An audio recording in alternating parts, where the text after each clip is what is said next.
Glad, as always, to have you with us. Glad it's Friday. Glad I've got a beautiful forecast in store, at least for the rest of today and your weekend. It's short-lived and on a limited schedule after that. And also, glad to have headlines this evening, including today being the day that a three-judge panel with the Kentucky Court of Appeals was to receive the case of the McGoffin County Judge Executives race. Today was the day that we were to hear about the McGoffin County Justice Center, whether it was going to remain closed indefinitely or when there might be a possible date that services would be opening back up at the institution. Today was also the day that they were to set up and begin preparing for tomorrow and Sunday's reenactments of the Battle of Ivy Point. All of those, some of the headlines and things that we'll talk about on tonight's program, and indeed, of course, that forecast, which is gorgeous for the weekend. Cool tomorrow, warmer on Sunday, and then back to the pattern we've been in thereafter. Nevertheless, we'll talk about it in more detail in just a few moments. Only headlines before we get to any of that.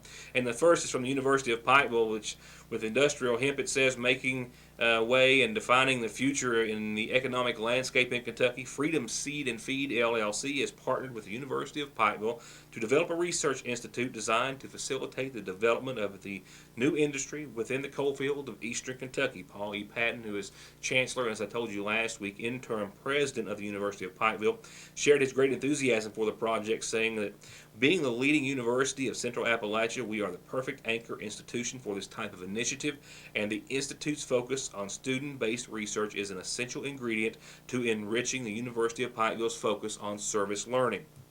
He says that research development will be a critical component in helping create a stronger economy in Appalachia, and we are excited about this partnership. Meanwhile, the other half of that partnership is represented by Mike Lewis. He's the COO of Freedom Seed and Feed, and he says this institute will bring some of the brightest minds in the world together to develop what he believes to be one of the most sustainable industries in the world, and he couldn't think of a better mix. He says this is not only an investment into industrial hemp, this is an investment into a region that has given our country so much. He says Central Appalachia's transition is as important of an investment that all Americans should strongly consider. The University of Pikeville will begin its 2015 Industrial Hemp Pilot Project's early spring. If you want to learn more about the Institute, go to irdi/upike.edu. I'm sure you can go to UPike's website and navigate there as well. Well, it's time. You've seen the ads. The campaigns are only going to heat up and intensify between now and Election Day, which is not all that far off. And in lieu of that fact, absentee voting is now open. The window indeed is open for eligible voters who wish to cast their mail-in absentee ballot in Kentucky's May 19th primary. Voters can request an absentee ballot application from your county clerk in person, via telephone, fax, or even email. Applications for mail-in absentee ballots must be received by the clerk's office no later than May the 12th. Those absentees must be then returned and received back by the clerk's office no later than 6 p.m. at the time of close, if you will, or close of polls on Election Day. So absentee voting now open. Applications must be received by the clerk's office no later than May the 12th, and those ballots must be, of course, received back by the clerk's office no later than 6 o'clock on Election Day. McGoffin County Justice Center has been basically just in idle for all services, court, the circuit clerk's office, and everything contained therein due to a mold problem that we spoke about on numerous occasions. Today was to be the day that we were to hopefully hear some sort of a decision as they hope to go forward. They were looking at alternative sites for all entities therein. Family court, district, circuit court, the clerk's office, to have a backup plan in case that a mold and air quality issue was indeed going to force them from the structure for an even longer amount of time. It was a week ago yesterday we first learned of the closing when I brought you the report. I'm sure first right around 4 o'clock when we received it that day, and I brought it to you here first on the program. They've been closed every day since, with the exception of those individuals doing testing and work inside trying to remedy the problem. I spoke with District Judge Dennis Prater a few moments ago via this following telephone conversation to find out what the verdict was today, pardon the pun, and whether or not they'll be able to get any or all services back online in the relatively near future. Yes, it has been a complete standstill, pretty much, because everybody has been out of the building until today. I think some people went in just getting ready to open the building back up on Monday. But, yeah, we have been at a complete standstill this week. So the last time you and I spoke, it was still pretty much in the air, and there were some concerns that it's maybe an extended length of time. What can you tell me about what's happened and what decisions have been made today? Well, they brought in an environmental team, and they assessed the situation and found some spots that they had to do with water remediation and everything, and they've been cleaning that up this week, and they tell us that we should be good to go as far as Monday's concerned to open the building back up. Does this mean all portions of the building and all services back online? There will be a couple of spots upstairs in the back part of the building that they will still be working on first part of next week, but it won't affect as far as us getting to have court, the clerk's office being open, things like that. All the services of the courthouse will be available on Monday. Was this ever a major health concern? Did this turn out to be not as serious as what was feared originally, or what's the grand scope of it? Yeah, I don't think it was as serious as we first thought when we got the report a couple of weeks ago. Once we were explained by some environmental people about what was in the report and how they could take care of this problem, it didn't become that big of a concern with us at that point. Now, Judge Prater says that there are still some construction issues to be dealt with, but they shouldn't impede any of the services or processes that will be taking place as they plan on opening the doors for business on Monday. He says they wouldn't have opened if they weren't 100% sure for all of the public and employees' safety, and that's why so many extra precautions, he says, were taken this past week to just make sure that there were no issues, dangers to anyone or opposed to any threats posed to anyone's safety. So as of right now, they'll be closed tomorrow, but it's hopeful that all services will regain operation on Monday morning in the Magoffin County Justice Center. We'll pick up our services with more headlines right after a few words from a few of these sponsors.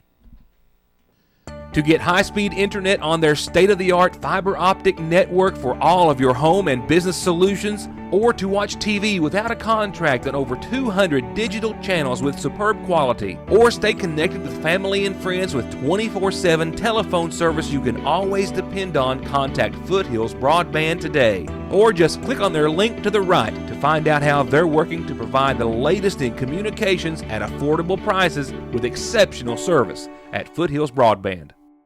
Today was to be the day that all documents and briefs pertaining to the ongoing appeals cases as they relate to the Magoffin County Judge Executive's race were to be presented before a 3-judge panel of the Kentucky Court of Appeals. Now, as I told you earlier in the week, we knew that all those briefs had been submitted and accepted and received by the Kentucky Court of Appeals, but today was the day that those were to be forwarded to that 3-judge panel, and then the clock will start, even though there is no definite timeline as to when we'll have some sort of resolution in the case.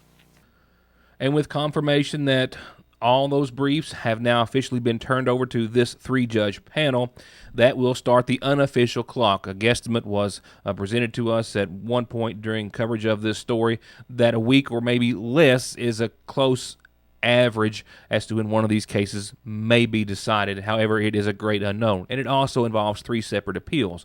The appeal filed on behalf of Magoffin County Judge Executive Charles Hardin and the Magoffin County Board of Elections, both challenging, of course, the ruling on behalf of Special Appointed Judge John David Preston, and then the cross appeal filed on behalf of John Montgomery himself, who was also not satisfied, still requesting that he be determined the victor after an unfair election. The 3-judge panel does consist of these 3 individuals: Judge Kelly Thompson, who has been a member of the Judge of the Court of Appeals since November of 2006. We know that Miss Lambert is also a member of the Court of Appeals. However, her time and tenure was not listed on the Court of Appeals website. She was, I do know, a family court judge in Pulaski, Lincoln, and Rockcastle counties from 99 to 06, and has also served in a variety of other capacities. And Judge Irv Mays, who was elected judge to the Kentucky Court of Appeals just as recently as November of 2012. It indeed has been a beautiful day.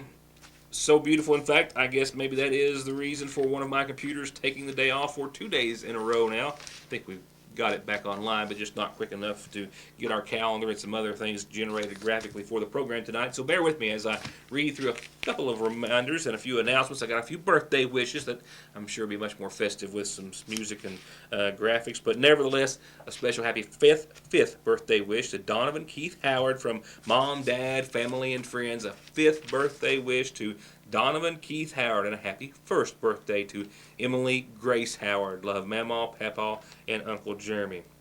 Well, next week we'll be talking with Tracy Watson, I'm sure to some degree, about her lung transplant and the Great Strides Walk in McGoffin County, the second annual event coming up relatively soon. But for now, just an announcement. She wanted me to let everyone know that they're having a roadblock tomorrow for cystic fibrosis and to raise money for the Great Strides event. So they'll look for them under the red lights 9 till 1 tomorrow. They would appreciate your support if at all possible. Kearney Free Will Baptist Church is having a family movie night tomorrow night at 6. They're showing The Passion of the Christ. Admission is obviously free, and they hope to have you there. Pastor Butch Whitaker and everyone at Kearney Free Will extend a special invitation to you. The Royalton Rail Trail Town Committee is going to meet at the District 3 Fire Department Monday the 13th, 6 p.m. They're planning a festival for Royalton, and they would like your input and support. It's open to the public. People from Royalton are encouraged to attend. If you have any questions, 859-608-1557. A reminder that the 5K, 1K walk, it's a 5K run, 1K walk for Judy's Place in Bible is tomorrow morning, just in case you don't have that on your calendar. Starts at 9 at the Eastern Kentucky Expo Center. Excuse me, and I believe, with the exception of a couple of funeral service announcements, that's all of the announcements that I'll have for this evening, and I will work those into the program in just a few moments, as well as other headlines coming up after these messages. To get high-speed internet on their state-of-the-art fiber optic network for all of your home and business solutions, or to watch TV without a contract on over 200 digital channels with superb quality, or stay connected with family and friends with 24/7 telephone service you can always depend on, contact Foothills Broadband today. Or just click on their link to the right to find out how they're working to provide the latest in communications at affordable prices with exceptional service at Foothills Broadband. I do have a couple of funeral service announcements to relay tonight. I didn't have them with me a few moments ago. Nathan Kyle Lemaster, infant son of DJ and Stephanie Minix Lemaster, has passed away.